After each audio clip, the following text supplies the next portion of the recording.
Hey guys, welcome back to the homestead. So today in our big canning extravaganza, I realized that I am almost out of ketchup. And if you have noticed the price of organic, non-GMO, non-seed oil, not, if you're trying to keep all that out, I mean, the price is just ridiculous now for ketchup. So this is a recipe that I have used off and on, depending on preferences and changes. Kind of one of my go-to favorites, quite easy to can up, so that way you can make it in bulk, put some away, so that way you always have ketchup on hand. And if your children are like mine, my youngest pretty much used ketchup as a caveat to just eat. I don't even think she's outgrown that now at 17. I'll look over there and she has way more ketchup on her plate than everybody else. So what we have done over here, now what I like about this recipe is the availability and the options to it, right? So if you have tomatoes in season, you can take 6 pounds of tomatoes, you can pull the skins off, you can run them through, take the seeds out, and you can boil them down for about 25 minutes to get to this, kind of crushing them the entire way. If you don't have that, then you can actually buy or get organic already crushed tomatoes and start with your recipe of that. If you've already canned tomatoes and put them away and you're like, I need to rotate out through and put this into something else so I can free up larger jars to do something with, then this is available for this as well. So what I have done here is I have slowly cooked down 6 pounds of tomatoes. If you're using the jars, this is going to be about 3 of the really large 28-ounce jars or 6 of the 14-ounce jars, just depending. Of course, you can always cut it down. I'm going to put the full recipe below for you guys. So even if you just want to mix it up, just to have it in your fridge and not necessarily can it, you can actually do this. So this is cooked down, and what you're looking for is just for it to have that kind of a thick sauce, if you will. Make sure the seeds are out as best as you can, all of that. So now once we have this cooked down, like I said, usually it takes about 25 minutes. We're going to add in our tomato paste. Let's see if I can get a spoon here. We're going to add in our tomato paste.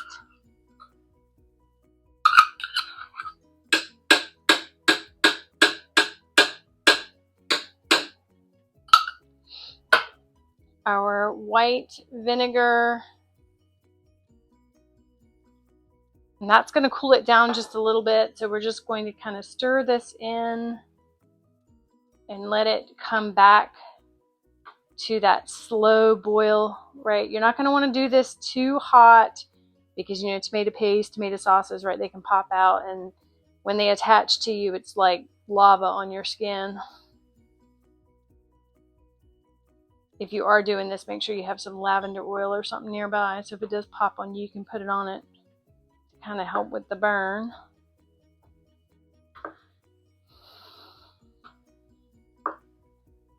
So we're just going to mix that tomato paste in. And then from there, we're going to stir in our spices. I have all of my spices already mixed up here. Like I said, I'll put the full measurements below for you guys. And then, of course, my sugar.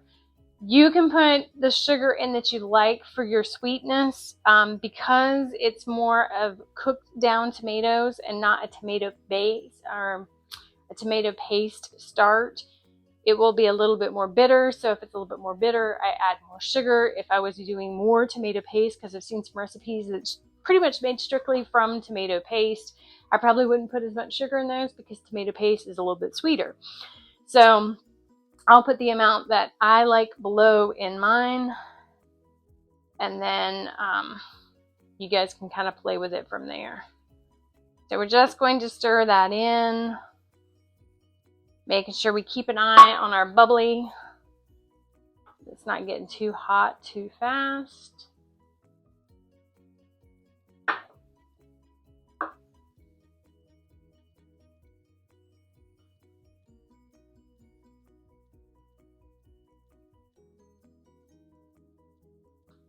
Like I said, we're going to add our spices in.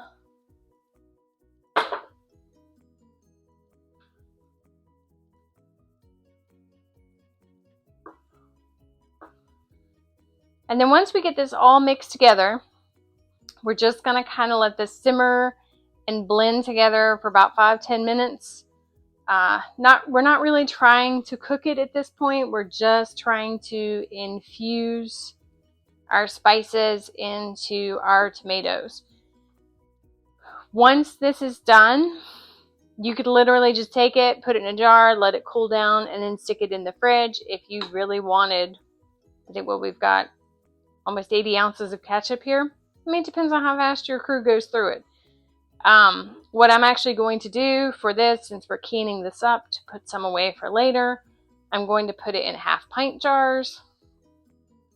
Now, my youngest has been known to take literally a 1/2 pint jar and just eat it. So, she has an addiction, I think.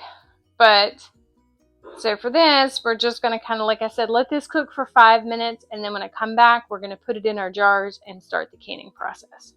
Okay, guys, so this has been cooking, simmering probably about 8 minutes now. So all we're going to do, and you're just looking for it to get that thickness to it, and it's going to thicken some more, right, once you put it in your refrigerator before you use it. So all we're going to do now, and as you can see, I've got my steam canner set up. I prefer steam canning over water bath canning. One, not a big fan of lifting boiling pots of water all over my kitchen. Cats get under my feet and messes happen. It also terrified me, when I had small children running around, to have that type of water around them as well. So I found this when we lived up in Pennsylvania in Amish country at the back of the little Amish store. They've kind of taken off since then. You can find them on Amazon, just about anywhere. But I highly recommend, if you do a lot of water bath canning, to invest in one. I have not been disappointed. So all we're going to do now is fill our jars.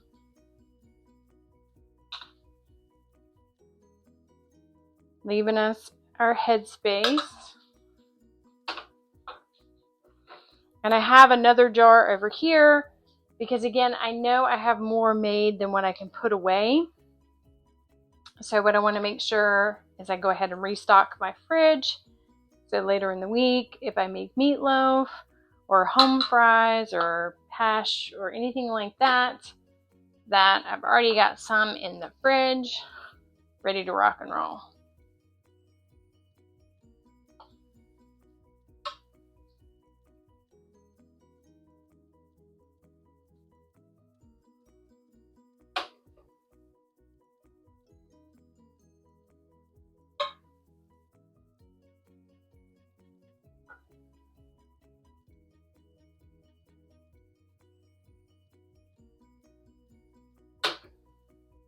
And the key to this is to get the consistency to where there's not chunks of tomato in there. You want it smooth. So if you needed to, right, if you were using whole tomatoes to start this process, you can blend them down to get that smooth consistency that you're looking for.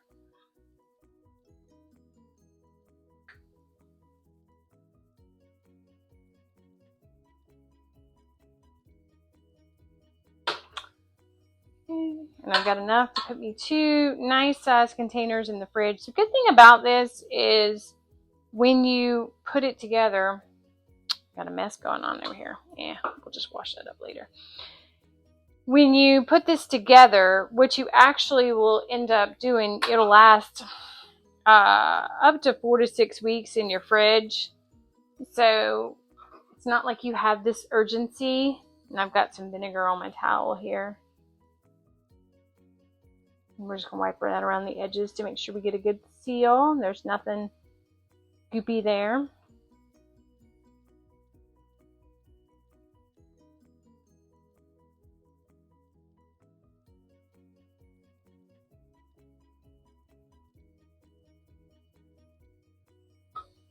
And then just put our lids on.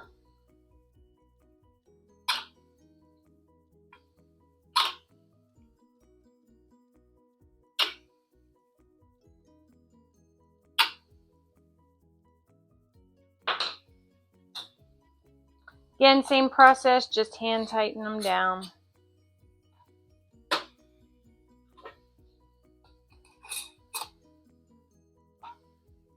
Careful how you hold your hand over the steam.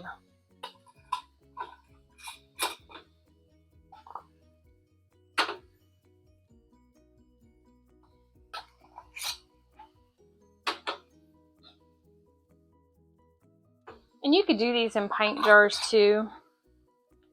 It just depends on how big you want your jars or what your space is. For what I have for my shelf right now, this size works. Considering what I have left over is just going to go straight into the fridge. And again, with the fruit saver, you just need to know what zone you're in. So make sure you read your manual and know which zone you're supposed to be in, because once you hit that zone is when you start your timer. And remember to look at your canning times, because depending on your elevation, if it says it's supposed to start for 10, depending on your elevation, you should probably go 15 minutes. So just make sure you pay attention where you are on the map. So we're going to get this started. Like I said, when it gets up to the elevation that I'm at, which I am in zone 1 on this module. So when I get to that, I'm going to start my timer.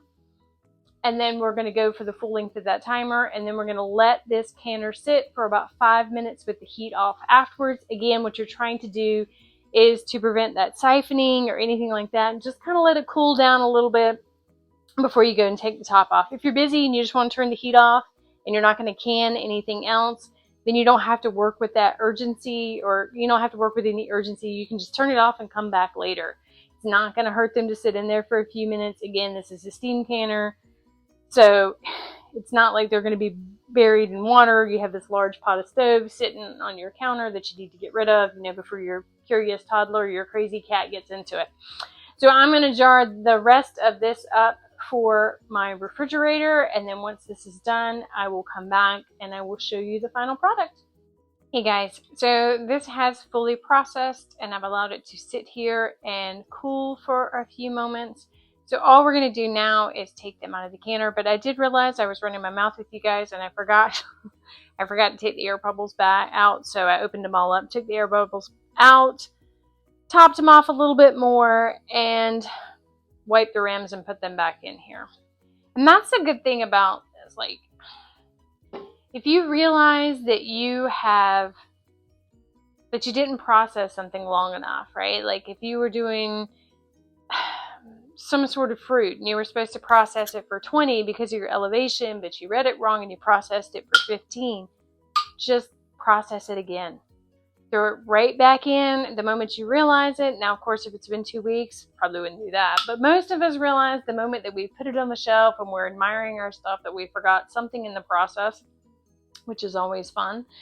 But if you catch it early enough, you can deconstruct it. You can start it back over. So don't freak out. Like if you realize once your fruit's done and you've been sitting on your counter for about an hour and you realize, oh, I was supposed to go 5 minutes longer, and you're really concerned about it, throw it back in. Because you're still in that window that it's okay if you need to run it a little bit longer. You haven't broken the seal. You haven't done anything else. Don't fret about it. Like this, I realized that I was busy running my mouth and I forgot to stir and take the air bubbles out. All I did was I took it back down, stirred my air bubbles out, wiped my lids again, and put it back in. So again, as long as it hasn't been too long, right? If you realize, 6 weeks later you forgot to do something, then I probably wouldn't reprocess that. Depending on how bad it was, it might become dog food. But in that sense, so now we're just going to take our ketchup out and we're going to, I don't know if you heard it popping while I was talking, but a lot of these have already kind of sealed off. Like I said, we just let it wait so we don't have that siphon or anything with our lid. And make sure that when you are taking them out, you grab low enough on the jar too that you're not disturbing where your band is as well. So just like before, these will sit on my shelf for about 12 to 24 hours. And then from there, I'll make sure they're all sealed. If any of them didn't seal, then I will stick them in the fridge and we'll just make sure that we put more ketchup stuff into our rotation, right? Of course, there's great ways of doing that. You can make your meatloaf, you can have your hamburgers, like all that type of stuff. So I like this recipe. I'm going to put the full recipe below of what I did. You can play with it. You can kind of tweak it the way you want to. Try it. And if you're like, that's too much sugar, back your sugar down. But like I said, it makes a pretty good decent amount. And for my crew, they really can't tell when I swapped it out, which was kind of nice too. If you're trying to get your teenagers to eat healthier, it's nice when you can kind of switch that stuff in without them noticing. So I hope you enjoyed this. Thank you for stopping by, and lamb stew is next on our canning adventures. So I hope to see you then. Thanks, and have a great afternoon.